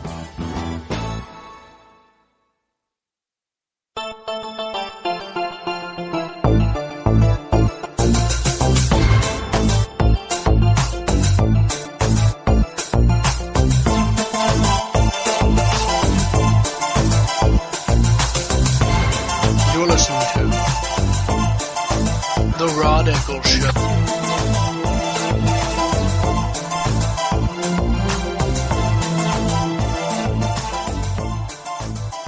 Back to the Miami Herald story. County Ethics Commission is sues Hialeah mayor for trying to pay a $4,000 fine with pennies. Now, the commissioner demands that Mayor Carlos Hernandez pay a $4,000 fine with a check. Hernandez basically sent 28 buckets of pennies and nickels to pay his fine. The commission accepts only checks and did not accept the coins. So, see, the problem with that is that cash money, sorry, it is good for all debts, public and private. A government entity cannot refuse a government form of money. Government note, can't do it. Now, the Miami-Dade Commission on Ethics and Public Trust has sued Hialeah Mayor Carlos Hernandez for trying to pay $4,000 in fines and costs with 28 buckets of pennies and nickels. That's what the commission claimed last Wednesday. In a statement, the commission said it rejected Hernandez's move, calling it a ploy that was deemed commercially unreasonable and contemptuous.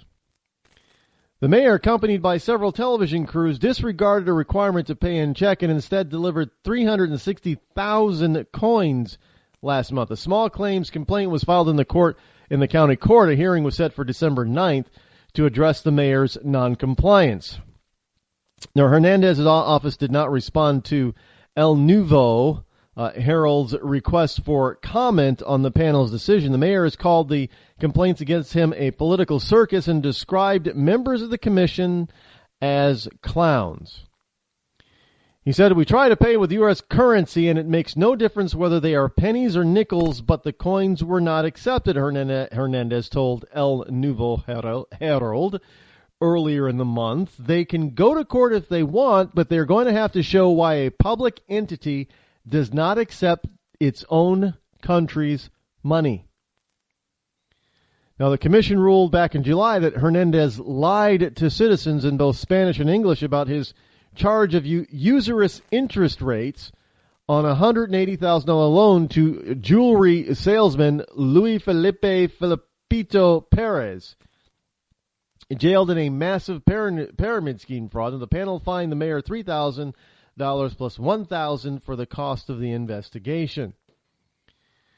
Now, Perez pocketed about $40 million from various people, including health politicians like Hernandez, though a fraudulent scheme in which investors were supposed to receive 36% annual interest, according to authorities. Now, when the case became public in 2010, Hernandez, then campaigning for the city's mayor's seat, asserted that Perez had paid him only part of the capital he had invested. But last year, when he testified in the court case against his predecessor as mayor, Julio Rabiana, Hernandez acknowledged that he received more than $100,000 in payments from Perez. And so he was fined a total of $4,000. Had to pay the fine. He went in there to pay the fine, and they said, "No, we don't want your money. Give us a check instead." Well, it means you got to go and cash a check.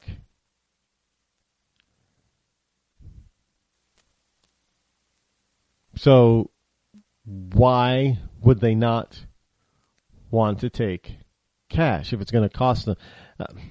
Makes no sense to me. You can't not take people's money. I mean, if you're a private business, maybe you might be able to get away with it. But you're a government entity and you're fining somebody and they're coming to you and paying the fine, I think they're going to have a very hard time in court proving and showing why they should not have to accept cash money from their own government. Just saying. Some of you are going to be happy about this. This comes from WND. Geraldo Rivera. Geraldo. For those of you in Rush Limbaugh's Rio Linda, that's Geraldo. Geraldo Rivera loses job at WABC Radio. Well, there was a kind of a mean public outcry from some of this, so I guess it's not an outcry. We don't need more shirtless selfies on you, or of you, on the internet. Geraldo Rivera, the longtime broadcaster whose face is seen these days on the Fox News channel, has just lost his talk radio show at New York City broadcasting giant WABC. Rivera made the news public on Facebook, where he said officials at Cumulus Media do not intend to honor the handshake deal I made with the ousted company chief, John Dickey, an agreement to extend my current contract for a year. Well, it sounds like, Geraldo, you should be getting stuff like this in writing.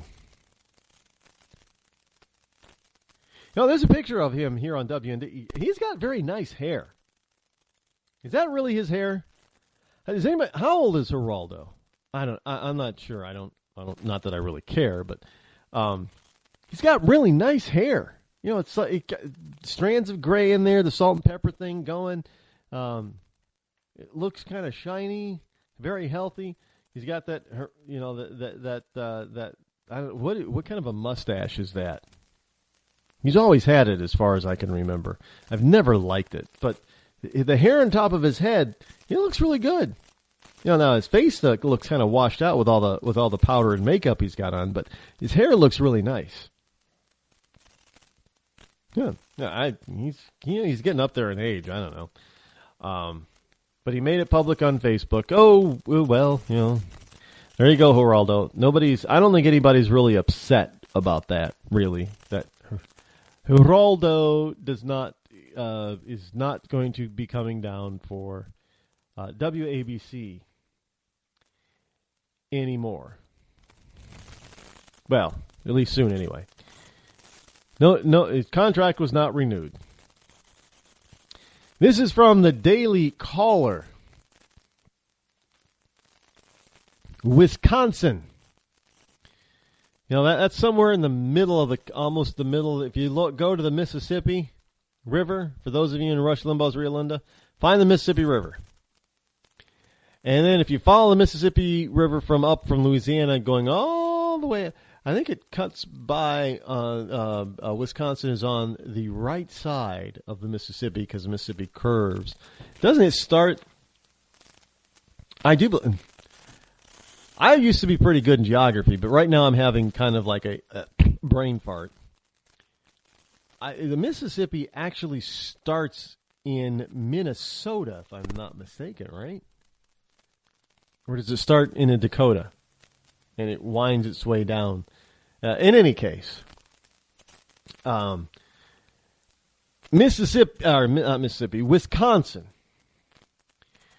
Wisconsin residents have lost their food stamp benefits because they refuse to do something. Now understand, this is 15,000 Wisconsin residents. 15,000 primary food stamp recipients. Not the little kiddies, little chillin', not the babies, not the old folk, not the super grown folk.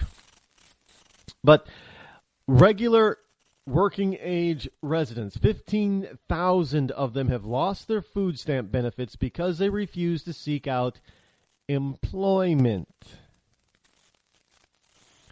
according to reports from yesterday, which is Sunday. The new work requirements went into full effect back in April, and residents had until July to comply. Under the new Food Share Employment and Training, FSET, qualifications, recipients are required to work or be actively seeking employment in the first 3 months.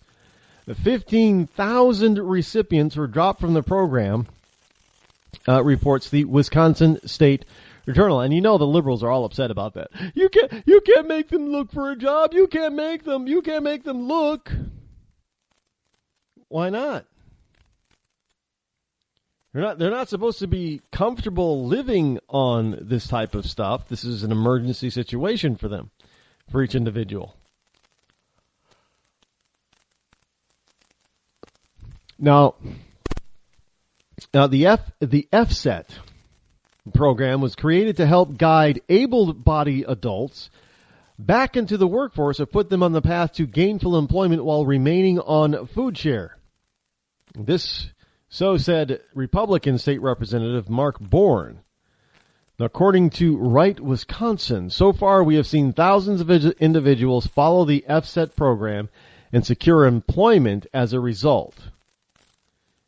Now, it is important we continue to enact reforms and transition people from reliance on government to independence. That's the whole key. Now, why did these 15,000 people didn't go out there and try to live up to the requirement? Well, there's various reasons for it. You know, one of the reasons is, well, I deserve this. Y'all deserve to pay for me, kind of attitude. And of course, there were those that probably thought, I ain't getting no job. I don't need no job. There was that attitude, I'm sure. And there was probably the attitude, well, no, we really don't need it. I really don't need it anyway.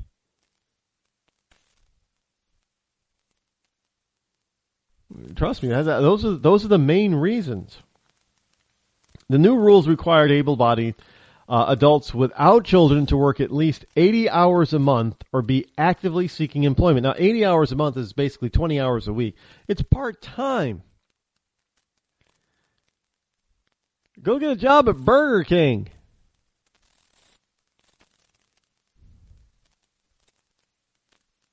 Couldn't even do that. You know, hey, especially if they're going to be demanding to get $15 an hour.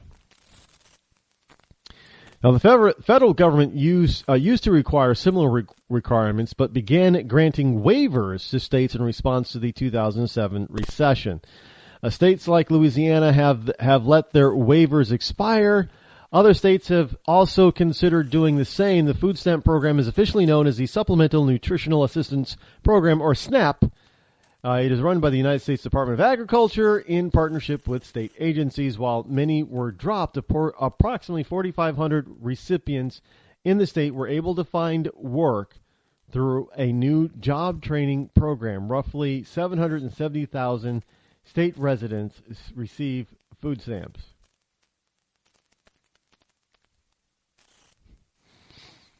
Well, that's almost 1 million people in a medium-sized state like Wisconsin.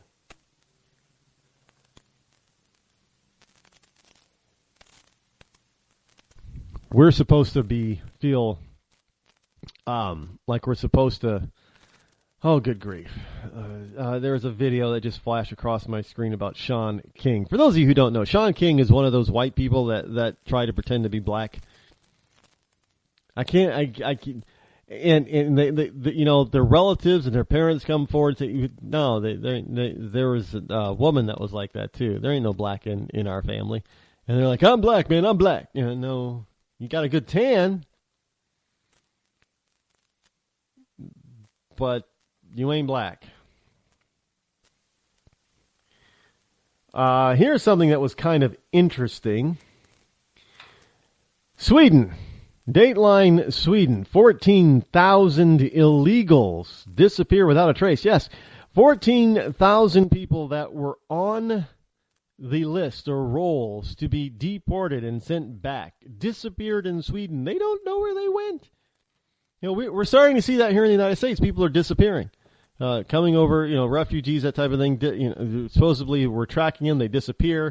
And then, you know, the people in charge of tracking these people, like the FBI, they tell us, well, you know, now they have rights. No, they don't have any rights. They're not citizens yet. And if a citizen tried to, you know, look, they all have to do a certain thing.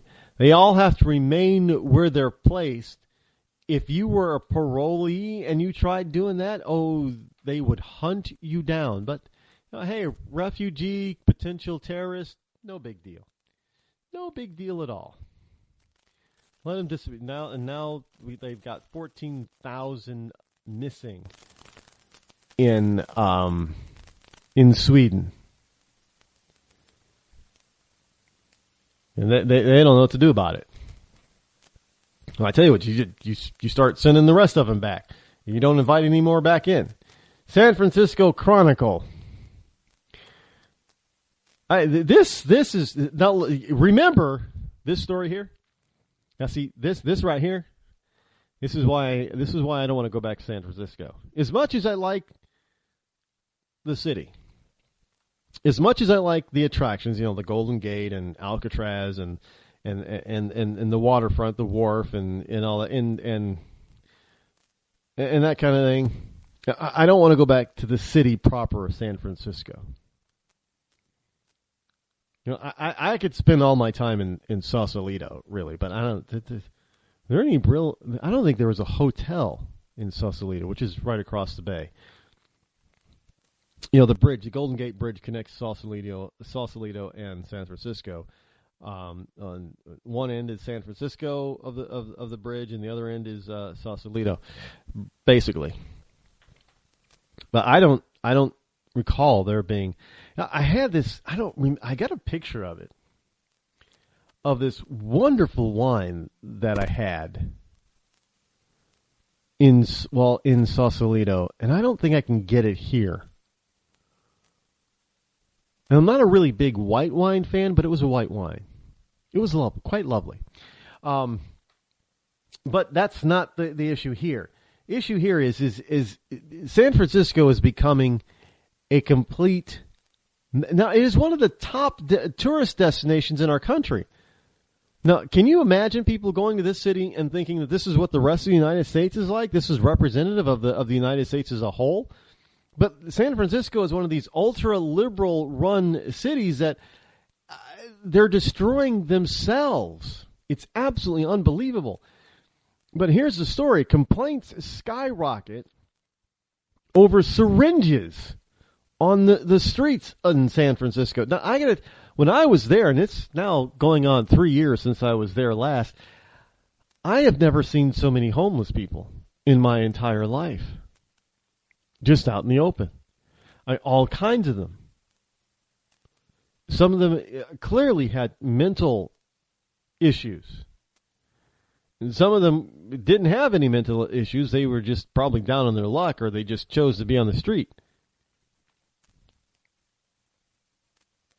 But they were all over. It didn't matter where you went in the city. As far, where we went when we were there, there was homeless people everywhere. I mean, there was homeless people in what is it? The BART system, the BART stations, the mass transit station. And this one this one gentleman. And I'm not using the term loosely. He was a homeless man, but he was very gentlemanly. He assisted and helped us to purchase our BART tickets so we could use the BART system. Now, we didn't really need his assistance, but he gave us the assistance anyway. And naturally, of course, after he gave us this assistance, what happens? Oh yeah, you feel kind of obligated to give them a tip. So we all did give him a tip. Now, not knowing whether or not, considering that he did act very gentlemanly. He acted coherently. He did not seem to be under the influence. He seemed to have all his mental capacities about him. But nonetheless, he was rather expectant of that tip. He did not say it, but he inferred it in a gentlemanly manner, of which we all complied and thanked him. But that's not the type of thing that tourists want to be inundated with when they arrive and try to get around San Francisco.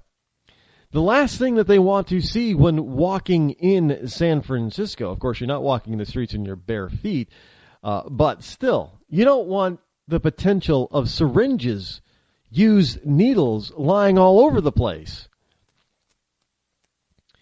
So,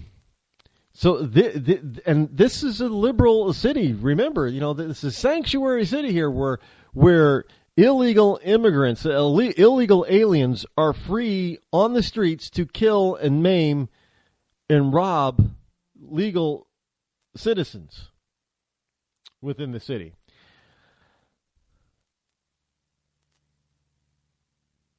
But here's the story. There is little in life that Amos Howard resents more than used needles in the streets. Now, he's a public works worker. And another one, Ty, I cannot pronounce his last name, Auimatagi, collects dirty needles from a fountain at Ewan Plaza in San Francisco. He says when he arrives at work, the first thing he does is get rid of the used needles. So overnight, these people are surrounding the fountain, a very popular. I know the fountain they're talking about, a very popular. I don't remember seeing. Well, it was during the day, so they probably got them cleaned up by then. But I don't remember seeing 3 years ago, so 3.5 years ago, seeing needles all over the place. But it's the first thing he does when he gets to work is to clean up the used needles. I mean, this is a liberal-run city, an ultra-liberal-run city in a left-wing liberal-run state. And the first thing that these municipal and city and park workers have to do when they arrive on their job every morning is to clean up the needles lying all over the place in the city, in the Bay City. I don't know about you, but that's not someplace I want to go on vacation. It doesn't mean I don't want to go to California, although Jerry Brown is making it very difficult for me to want to visit it there again. But I don't need to go into the city proper in order to have a good time in California. I'll just spend all my time in Napa and maybe the Central Valley and go visit the giant redwoods and the giant cedars out there. Magnificent tree. If you've never seen the giant forest, those trees are absolutely amazingly, humongously huge. Absolutely beautiful. Beautiful things. If they were creatures, animals, but you kind of sense and feel the life that they have. They are living things after all. But majestic. Just absolutely beautiful. It's unbelievable. These things are as tall as, 30-story buildings. Schoolgirl found hanging from tree. This is from the mirror.co.uk. Schoolgirl found hanging from a tree after suffering from a rare allergic reaction to Wi-Fi. I didn't know there was such a thing. But don't doubt me, folks. Now that it's come to light that people can be allergic to Wi-Fi signals, it means that there's probably going to be some sort of government regulation that starts coming down the pike in order to prevent people from having allergic reactions to Wi-Fi. Teenage schoolgirl, she was found hanging from a tree after she began suffering from an allergic reaction to Wi-Fi. It left Jenny Fry with crippling headaches, tiredness, and bladder problems, brought on by electroencephalography hypersensitivity, EHS. Did you know that you could be, at some point in your life, hypersensitive to such things? I did not know that.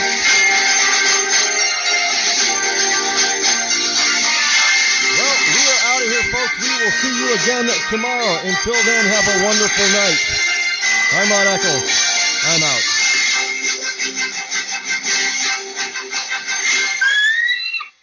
Zinc Media. Feel the power of knowledge.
You're listening to Rebooting Liberty Radio Network. Compelling and entertaining talk.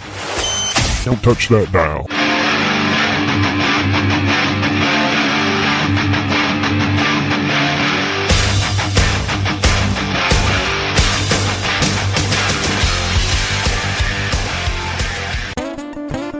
Hey, liberals, why don't you try rooting for your own damn country for a change?